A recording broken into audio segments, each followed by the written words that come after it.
तुम्ही पाहत आहात MCN न्यूज मराठी।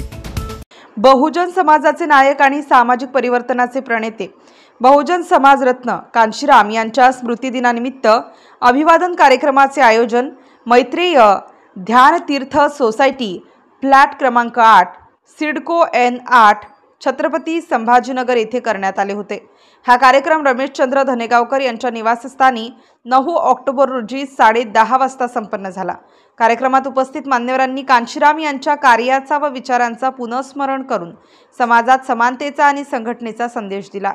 या प्रसंगी Mahadev Dambare, CM रमणे, Ramhari Nikalje, BT Bagul, Subhash Wankhede, Bhimraj Borade, BB Meshram, Dnyandev आदींची उपस्थिती होती। MCN न्यूज मराठी करिता प्रवीण बुरुडे, छत्रपती संभाजीनगर।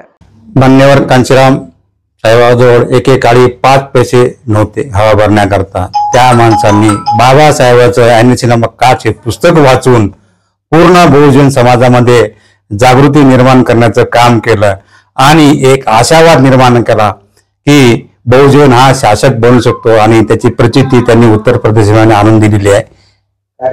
84 मध्ये जो पक्ष स्थापन केला बसपा बहुजन समाज पार्टी, तो त्यांनी उच्च शिखरावर नेताना आजही बहुजन समाज पार्टी ही भारताच्या राजकीय जीवनामध्ये 3ऱ्या नंबरवर आहे। ते अजून रेकॉर्ड मोडलेलं नाही।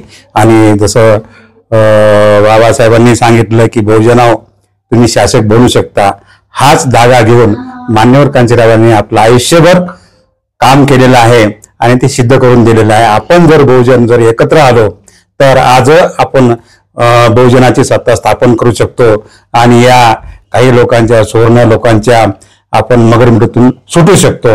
हा आशावाद आपण सर्वांनी जर बाळगला तर नक्कीच परिवर्तन होऊ शकते, आपण शासक बनू शकतो। धनेगाव सरांनी मला फोन करून बोलावलं आणि मला आपण बोलण्याची संधी दिली, त्याबद्दल मी आपले आभार व्यक्त करतो। धन्यवाद। जय भीम, जय संविधान, जय भारत। समाजरत्न, बहुजन नायक, बहुजन संघटक मान्यवर साहेब कांशीरामजी यांचा आज 19वा स्मृती दिन परिनिर्वाण दिनानिमित्त आज रमेशचंद्र धनेगावकर साहेबांच्या निवासस्थानी त्यांना अभिवादन सभेचं आयोजन या ठिकाणी करण्यात आलेलं आहे। मला वाटतं महाराष्ट्रामध्ये अशा प्रकारे एखाद्या निष्ठावान कार्यकर्त्याच्या घरी मान्यवर साहेबांना अभिवादन करणं ही फार दुर्मिळ अशी घटना आहे असं मला वाटतं।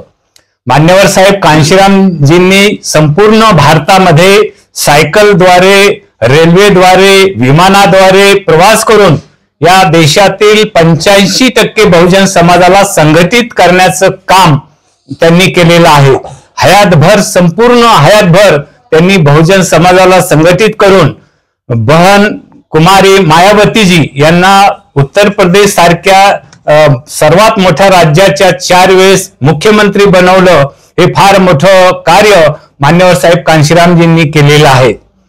तथागत भगवान गौतम बुद्धाच्या नंतर, बाबासाहेब आंबेडकरांच्या नंतर जर या देशात बहुजन समाजाला संघटित करण्याचं काम कोणी केलं असेल तर ते मान्यवर साहेब कांशीरामजींनी केलेलं आहे। त्यामुळे मी आज या अभिवादन सभेचा अध्यक्ष म्हणून मला आज जे या ठिकाणी डॉक्टर रमेशचंद्र धनेगावकर साहेबांनी मला हा सन्मान दिला त्याबद्दल मी त्यांना धन्यवाद देतो आणि मान्यवर साहेब कांशीरामजींच्या या स्मृतीला मी पुनश्च विनम्र अभिवादन करतो आणि थांबतो।